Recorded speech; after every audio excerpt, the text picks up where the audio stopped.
नमस्कार, मैं एक और आप देख रहे हैं हंगामा टाइम्स न्यूज। आइए नजर डालते हैं राजधानी की बड़ी खबरों पे। हमारे संवाददाता की एक विशेष रिपोर्ट।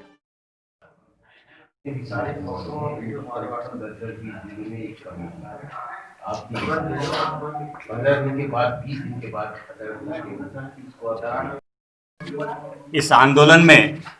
साथ देने वाले हमारे तमाम संस्थाओं के पदाधिकारी, राष्ट्रीय अध्यक्ष, जैसे यह आंदोलन स्वर्गीय जयप्रकाश पाल बलिया हत्याकांड को लेकर के आयोजित हुआ था, अनिश्चितकालीन धरना प्रदर्शन, और इस आंदोलन में साथ दिए थे पाल एकता संघर्ष समिति के संस्थापक अध्यक्ष माननीय डॉक्टर BS पाल साहब, पाल संघर्ष समिति के संस्थापक राष्ट्रीय अध्यक्ष महेश पाल जी, और भारतीय सामाजिक स्वाभिमान महासभा के संस्थापक डॉक्टर RV पाल साहब, शेफर्ड टाइगर फोर्स के राष्ट्रीय अध्यक्ष शेफर्ड धामू जी, राष्ट्रीय धनगर महासभा के राष्ट्रीय अध्यक्ष JP धनगर जी, राष्ट्रीय सोशलिस्ट समाज पार्टी के राष्ट्रीय महासचिव अत्तर सिंह पाल जी, पाल एकता मंच के राष्ट्रीय संयोजक रतनलाल पाल जी, पाल सेवा संघ के प्रदेश अध्यक्ष बंसराज पाल जी, तमाम संगठनों के राष्ट्रीय अध्यक्ष पदाधिकारियों को मैं आभार प्रकट करता हूं कि स्वर्गीय जयप्रकाश पाल जी को न्याय दिलाने के लिए सभी लोगों ने हमारे साथ खड़ा रहे और हमने अनिश्चितकालीन धरना प्रदर्शन का आयोजन किया। लेकिन सरकार ने हमारी आवाज़ को कहीं न कहीं दबाने के लिए हमारे सभी जिला अध्यक्षों पे और पदाधिकारियों पे फोन करके दबाव बनाया। आज हमको और हमारे राष्ट्रीय उपाध्यक्ष माननीय KK पाल जी को और राष्ट्रीय कोषाध्यक्ष मुन्नालाल भूरी जी को सुबह सुबह आवाज़ से ही 10 बजे क्राइम ब्रांच के माध्यम से उठाया गया और ससम्मान ले जा करके SP महोदय के यहाँ पे बैठा करके तमाम चर्चा परिचर्चा हुई और कहा गया कि भैया आप ज्ञापन जो है मुख्यमंत्री को या महामहिम राज्यपाल जी को आप हमको दे दीजिए, हमारे माध्यम से पहुंच जाएगा और आपकी मांग को हम बात करेंगे कि मान ली जाए और धरना प्रदर्शन आप ना करें,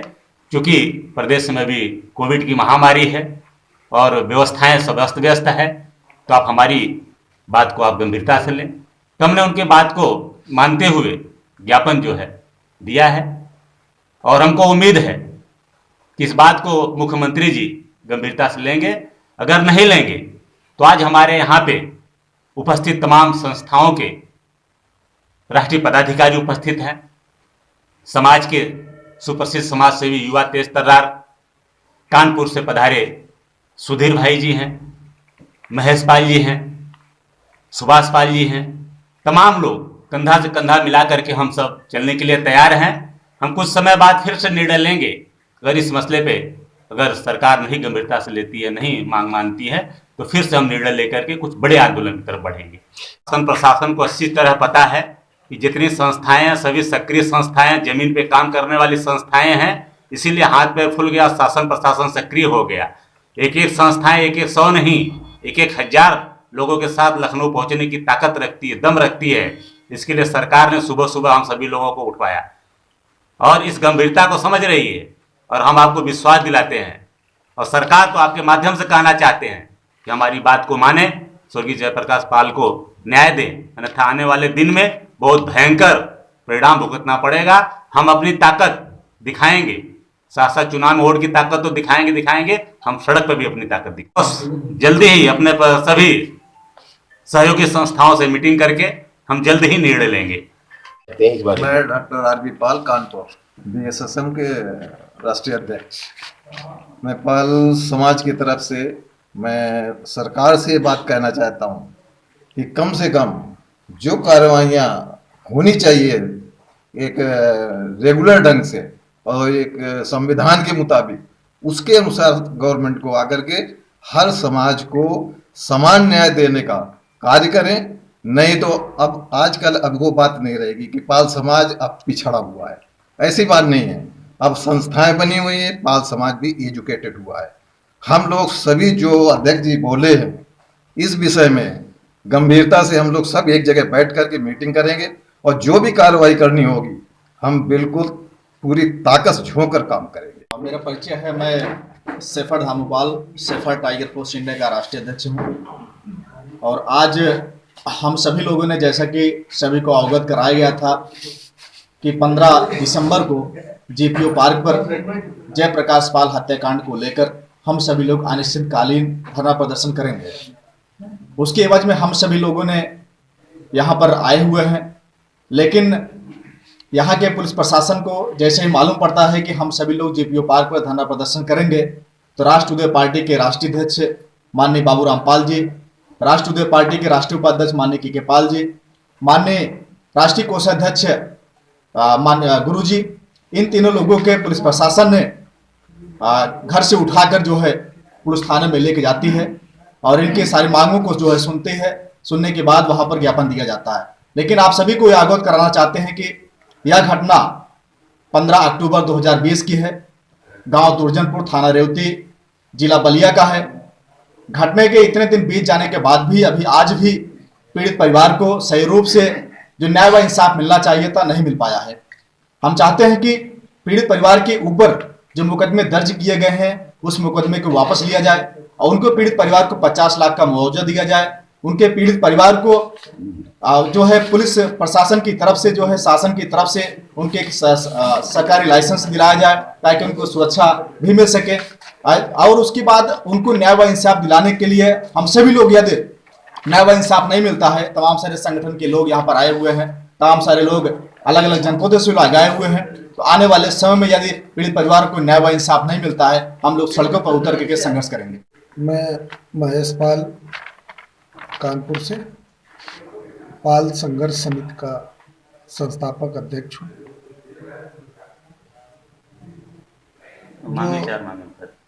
भारतीय जनता पार्टी की सरकार में ओबीसी समाज ने 100% वोट देकर प्रदेश और देश में ऐसा अभियान चलाया था जिससे यह दल सत्तारूढ़ हो सके। लेकिन क्या पता था, यह सरकार सत्ता में आने के बाद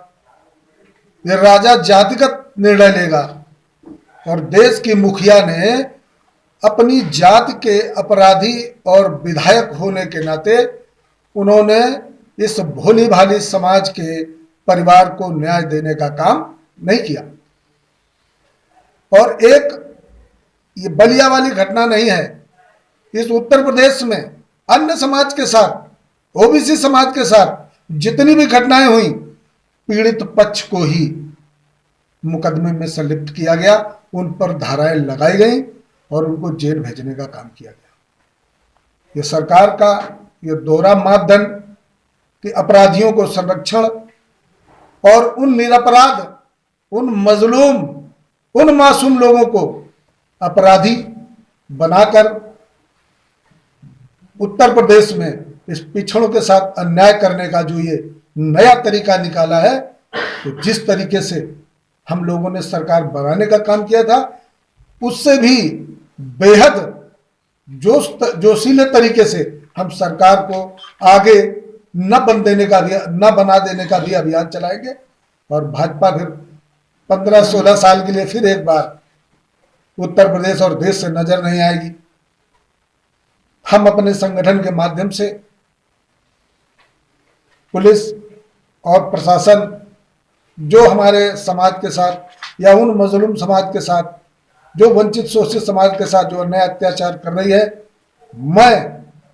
आपके माध्यम से, आपके चैनल के माध्यम से माननीय मुख्यमंत्री जी को कहना चाहता हूं कि अन्याय और अत्याचार बंद करो,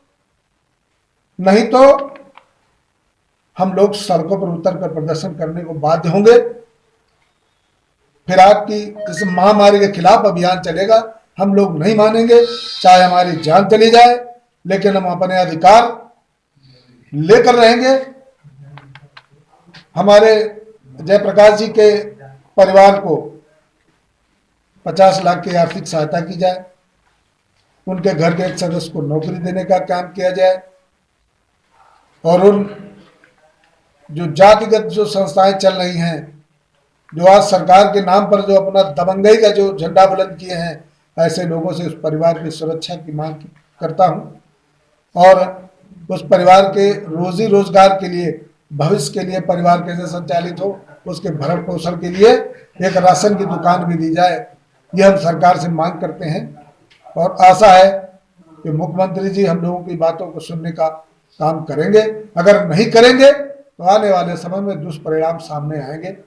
जय हिंद, जय भारत। हमारा नाम है कमलेश कुमार पाल उर्फ के पाल, राष्ट्रोदय पार्टी का राष्ट्रीय उपाध्यक्ष। आज जेपी पाल के बारे में आपको विधिवत बताया गया है। एक इतनी समस्याएं क्रिएट करते हैं ये सरकार की, जैसे कि सुबह सुबह जितने हमारे जिलाध्यक्ष थे पूर्वांचल के, उनको सबको टारगेट किया गया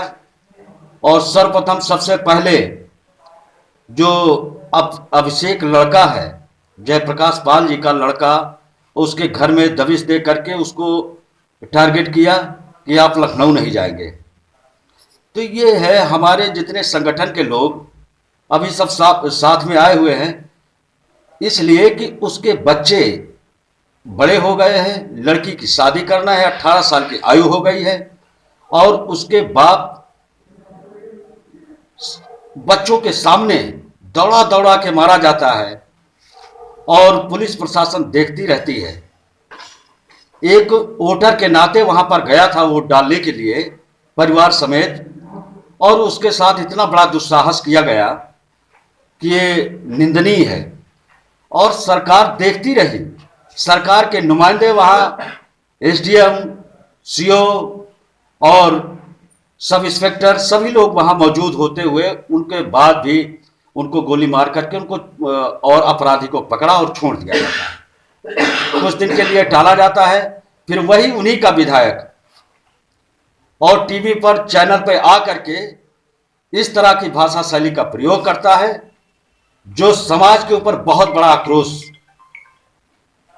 पैदा हुआ है। और ये हम सरकार से मांग करते हैं, इसलिए बार बार सरकार से विनती भी करता था और वो